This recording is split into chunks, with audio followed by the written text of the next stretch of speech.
श्रोता प्रेमियों, मैं राम सागर शास्त्री आप लोगों के समक्ष रखने जा रहा हूं एक प्रसंग, मूल शांति का रहस्य।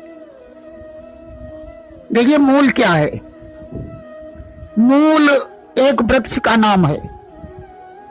6 नक्षत्र जिसकी शाखाएं हैं अश्विनी, अश्लेखा, मघा, ज्येष्ठा, मूल और रेवती। या हम यह भी कह सकते हैं कि मूल एक नक्षत्र का नाम है। इन 6 नक्षत्रों में जब किसी संतान का जन्म होता है तो ज्योतिष शास्त्र के अनुसार उसे खराब माना जाता है या कष्टदायी माना जाता है। इनमें पिता को कष्ट, माता को कष्ट, मामा को कष्ट, भाई को कष्ट या खुद संतान को ही कष्ट हो सकता है अथवा धन के हानि की संभावना रहती है। मूल 2 प्रकार के होते हैं। भुक्त मूल जो विशेष कष्टदायी नहीं होते हैं। नंबर 2 अभुक्त मूल या गणांत मूल जो सब प्रकार से कष्टदायी होते हैं। इनमें माता पिता के विनाश की संभावना रहती है। गोस्वामी तुलसीदास जी का जन्म अभुक्त मूल में ही हुआ था। अस्तु इनके माता पिता का विनाश हो गया और तुलसीदास की देखभाल, शिक्षा दीक्षा स्वामी नरहर दास के द्वारा हुई। देखिए, ज्येष्ठा के अंत की 3:45 घड़ी, मूल नक्षत्र के आदि की 3:45 घड़ी, अश्लेखा नक्षत्र के अंत की 3:45 घड़ी, मघा के आदि की 3:45 घड़ी अभुक्त मूल की होती है। साधारण तौर पर रेवती, अश्विनी, अश्लेखा, मघा, ज्येष्ठा इनके आदि अंत की 4-4 घड़ी गणांत होता है। इनमें जन्म लेने वाले बच्चे का त्याग कर देना चाहिए। अभुक्त मूल में सूतक के अंत तक बच्चे का मुंह नहीं देखना चाहिए। स्कंद पुराण में लिखा है, अभुक्त मूलजम पुत्रम पुत्री मपि परित्यजेत। पुत्र हो चाहे पुत्री हो, उसे त्याग देना चाहिए अथवा 8 वर्ष तक ऐसी संतान का मुंह नहीं देखना चाहिए। मूल तीनों लोकों में भ्रमण करते हैं। आषाढ़, फाल्गुन, वैशाख, जेठ में मूल पाताल में होते हैं। श्रावण, कार्तिक, चैत्र, पूष में मृतलोक में रहते हैं तथा कुआर, भादव, माघ में स्वर्गलोक में निवास करते हैं। स्वर्गलोक वाले मूल शुभ और राजदाता माने जाते हैं। पाताल वाले मूल धन का आगमन होता है। मृतलोक वाले मूल में अनिष्ट होने की संभावना होती है। इसलिए मूल की शांति आवश्यक है। देखिए, स्कंद पुराण के अनुसार मूल की शांति कब करवानी चाहिए? सूतक के अंत में, माने 10.5 दिन का जन्म सूतक माना जाता है। इसलिए 10.5 दिन के बाद मूल शांति की जा सकती है। तीसरे महीने में या फिर वर्ष के अंत में मूल शांति होनी चाहिए। शौनक ने कहा है, जातस्य द्वादशाहे तु जन्मर्षे व शुभे दिने समाष्टके व मतिमान कुर्याद्राति विचक्षण। 12 दिन में या जन्म नक्षत्र में, शुभ दिन में या 8वें वर्ष पर मूल शांति की जानी चाहिए। अब सबसे उपयुक्त जन्म का नक्षत्र मान लिया गया है कि जन्म नक्षत्र में मूल शांति ठीक रहेगी। वशिष्ठ जी ने मूल शांति का बहुत बड़ा विधान बताया है। उन्होंने कहा कि सुषमय पुण्य देशे च मंडपम कार्यद बुधा। अच्छे काल में पुण्य स्थल में पंडित जन मंडप बनाएं। उस मंडप की दिशा ईशान या पूर्व में बताई गई है, जिसमें 8 या 4 हाथ का दरवाजा हो। मंडप को बंधनवार से सजाया जाए। मंडप के बाहर हवन कुंड का निर्माण किया जाए। 2 बिलस्त लंबा, 2 बिलस्त चौड़ा तथा 4 अंगुल गहरा हवन कुंड बताया गया है। पंचगव्य पंचामृत की व्यवस्था करें, 8 प्रकार की मिट्टियां लाएं, 100 प्रकार की औषधियां हों। अगर 100 प्रकार की औषधियां नहीं मिलती हैं तो 10 प्रकार की औषधियों की व्यवस्था करें, 7 प्रकार के अन्न की व्यवस्था करें। पंचरत्न 5 प्रकार के रत्न बताए हैं या नवरत्न होना चाहिए। तोला भर 6 मासे की या 3 मासे की सोने की मूल प्रतिमा होनी चाहिए, माने मूल नक्षत्र की मूर्ति होनी चाहिए। अगर नहीं बनवा पाता है कोई तो उतनी कीमत देनी चाहिए। यज्ञ हेतु 4 ब्राह्मण, 8 ब्राह्मण, 12 ब्राह्मण या 16 ब्राह्मण होने चाहिए। इतने प्रधान आचार्य मूर्ति पूजन करवाएं जो ईशान आदि 8 दिशाओं में बैठाए जाएं। 4 दिशाओं में जल पूरित घट रखें। इनका पूजन 16 प्रकार से होना चाहिए। 8 जापक बताए गए हैं। रुद्र सूक्त, भद्र सूक्त आदि का पाठ होना चाहिए। 4 कलशों के साथ साथ 100 छेदों वाला घड़ा बताया गया है। घड़े में औषधियां डालें, ऊपर सफेद कपड़ा बांधें, उस घड़े का 16 प्रकार से पूजन करें। महामृत्युंजय मंत्र के 1008 जाप बताए हैं। घड़े में 100 वृक्षों की जड़ें डालने का विधान है। फिर यथाविधि हवन करें।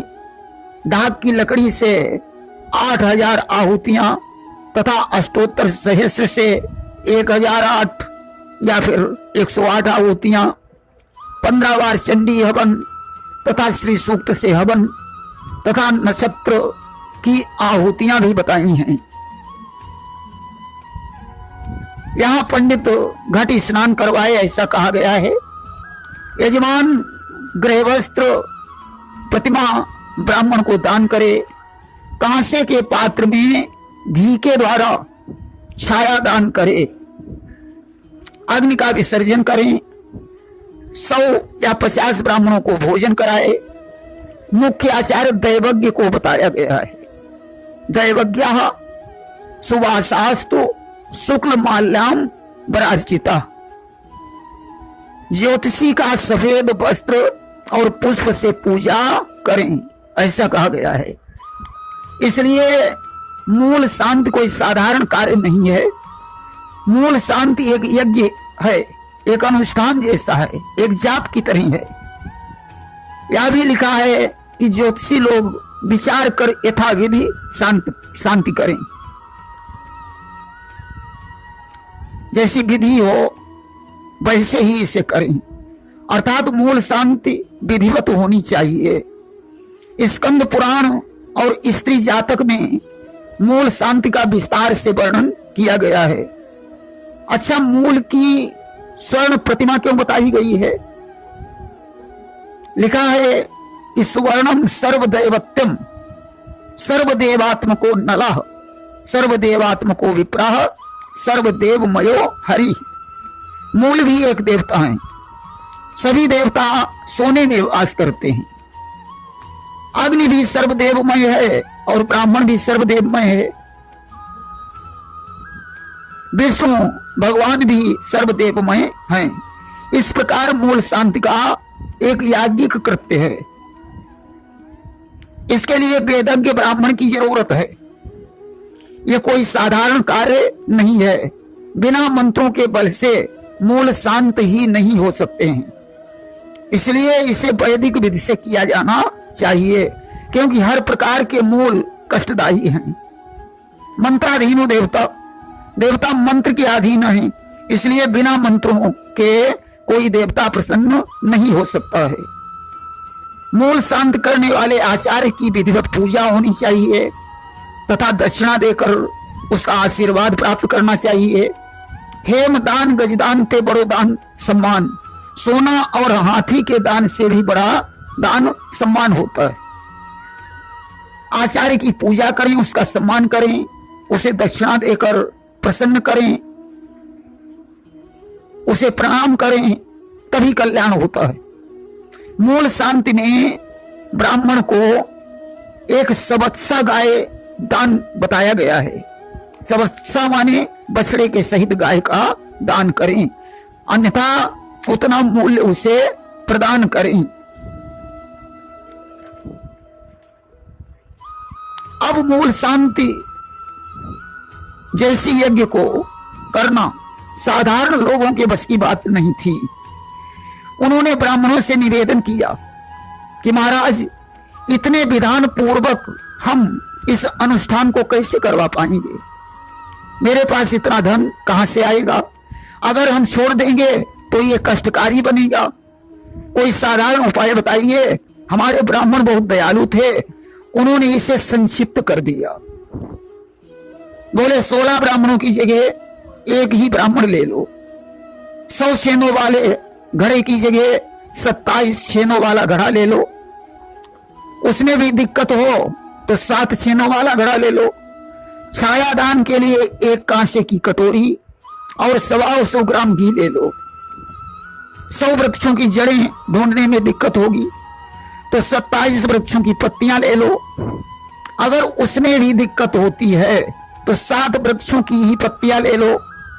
तीर्थों का जल मिलना कठिन होगा तो गंगा जल से काम चलाओ, या 27 अथवा 7 नलकूपों का या कुओं से जल ले लो।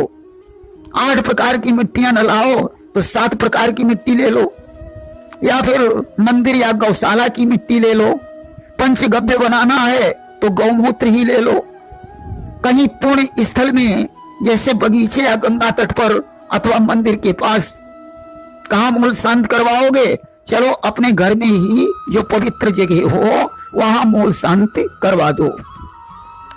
7 प्रकार का अन्न तो लेना ही पड़ेगा। अगर दिक्कत हो तो एक ही प्रकार के अन्न से काम चलाओ। नीलम, पन्ना, पुखराज आदि रत्नों की जगह एक मोती ले लो। 100 प्रकार की औषधियां नहीं तो 27 प्रकार की या 7 प्रकार की औषधियां ले लो। उसमें भी दिक्कत हो तो हल्दी की गांठ डालकर ही काम चलाओ। 4 घट ले लो। 5वां अभिषेक घट या स्नान के लिए घट हो ही गया है, छेद वाला घट। अब उसके लिए लपेटने के लिए सफेद वस्त्र या सफेद अंगूछा ले लो। सोने के मूल बनवाना कठिन है तो चांदी के मूल ले लो, या फिर उसकी कीमत दे देना। ढाक की लकड़ी से नाक्षत्रिक हवन करवा दो। 3 महीना और 1 वर्ष ठीक नहीं है। 27 दिन या 10 दिन में ही मूल शांति करवा दो। 27 दिन तक बच्चे का मुंह नहीं देखना। लिखा तो है 8 वर्ष तक मुंह न देखे। जब गणंत मूल हो तुम 27 दिन ही बचा दो। मूल शांति के लिए मंडप बनाने में दिक्कत है, उसे छोड़ो। आचार्य रुद्र सूक्त और भद्र सूक्त का पाठ तो करेगा ही। महामृत्युंजय मंत्र के 1008 जाप हैं, एक माला जाप ही करवा दो। ढाक की लकड़ी से 8000 आहुतियां देना छोड़ो। अष्टोत्तर सहस्त्र की 108 आहुतियां करवा दो। श्री सूक्त, चंडी, हवन संक्षेप में हो जाएगा। आचार्य को सफेद वस्त्र का दान, चांदी के मूल और बछड़े सहित एक गाय दे देना, या गाय की कीमत दे देना। 150 ब्राह्मण कहां खिलाओगे? 27 या 7 कर लो। बने तो कन्याओं को खिला देना। इसलिए आप लोगों की सुविधा के लिए हमारे ब्राह्मणों ने ये अनुष्ठान बदल दिया है। इसका अधिकारी दैवज्ञ यानी ज्योतिषी को मान लिया गया है। देखिए, समस्त नक्षत्र चंद्रमा की पत्नियां माने गए हैं। इसलिए इसमें ढाक की लकड़ी का नाक्षत्रिक हवन करना आवश्यक है। चंद्रमा की मणि मोती है। मोतियों को घड़ों में डालना चाहिए, क्योंकि चंद्रमा औषधियों और वनस्पतियों का स्वामी है। इसलिए छिद्र वाले घड़े में वृक्षों के पत्ते और औषधियां भी डालनी चाहिए। उसके ऊपर लपेटने वाला वस्त्र सफेद रंग का होना चाहिए, क्योंकि चंद्रमा का रंग सफेद है। काले कपड़े का प्रयोग अनिष्ट कारक है। छाया दान के लिए स्टील का बर्तन निषेध माना गया है। तेल शनि का प्रतीक है, अतः तेल से छाया दान करना वर्जित है। घी से छाया दान होना चाहिए। सौर कर्म करवाने का प्रमाण नहीं दिया गया है, इसलिए मूल शांति एक यज्ञ अनुष्ठान और जाप का कार्य है, जिसका स्वरूप बदल दिया गया है। यह कोई छूत की अज्ञारी नहीं है। इसे शुद्धता पूर्वक करना चाहिए तथा हवनादि सामग्री पवित्र स्थल पर विसर्जित करना चाहिए, क्योंकि इसमें भद्र सूक्त, श्री सूक्त आदि मंत्रों का प्रयोग हुआ है। मूल शांत करवाने वाले आचार्य का विधिवत सम्मान करें, उसे प्रसन्न रखें, तभी आपका कल्याण हो सकता है। देखिए, आचार्य बड़ा होता है, उसे दक्षिणा दिए बगैर और उसे प्रणाम किए बगैर किसी के भी मूल शांत नहीं हो सकते हैं। इसे छूत का दान नहीं माना जाएगा। छूत तो 10.5 दिन तक ही मानी जाती है। इसी प्रकार 13वीं का दान भी छूत नहीं है, क्योंकि वो भी 13 दिन में हुआ है। जब तक बच्चे का नाला नहीं काटा जाता है, तब तक सूतक नहीं माना जाता है। नाला छेदन से पहले अगर कोई कुछ दान करता है तो कोई सूतक नहीं है। जब तक मृतक का दाह संस्कार नहीं होता है, तब तक सूतक नहीं माना जाता है। अर्थात मिट्टी घर में रखी रहे तब तक वो दान दक्षिणा कर सकता है, कोई सूतक नहीं है। सूतक का प्रमाण 10.5 दिन तक माना जाता है। या तो उपयुक्त समय मान लिया गया है कि चलो 27 दिन में मूल शांत करो, 13 दिन में 13 ही करो। 10.5 दिन के पहले का दान सूतक का माना जाता है, बाकी दान सूतक का नहीं होता। जोशी मूल शांत में चारों वर्णों का आचार्य है, चाहे क्षत्रिय हो, चाहे ब्राह्मण हो, चाहे वैश्य हो, चाहे शूद्र हो, सभी का आचार्य जोशी है। महाब्राह्मण जोशी को छोड़कर बाकी सभी ब्राह्मणों का आचार्य है, परंतु जोशी मूल शांति में महाब्राह्मण का भी आचार्य है। वैसे समस्त ब्राह्मण एक ही वृक्ष की शाखाएं हैं। सभी ब्राह्मणों को वैदिक कर्म करने का अधिकार है, सभी को विद्वान बनने का अधिकार है।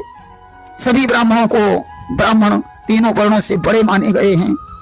सभी ब्राह्मण जनेऊ, गोत्र, जाति और कर्म में समान हैं। मैं सभी ब्राह्मण परिवार का हृदय से नंदन और अभिनंदन करता हूँ। संघे शक्ति कलयुग में एकता में ही बल है। ब्राह्मण उपजाति का अपमान ब्राह्मण जाति का अपमान है, इसलिए ब्राह्मण एकता बनाए रखें।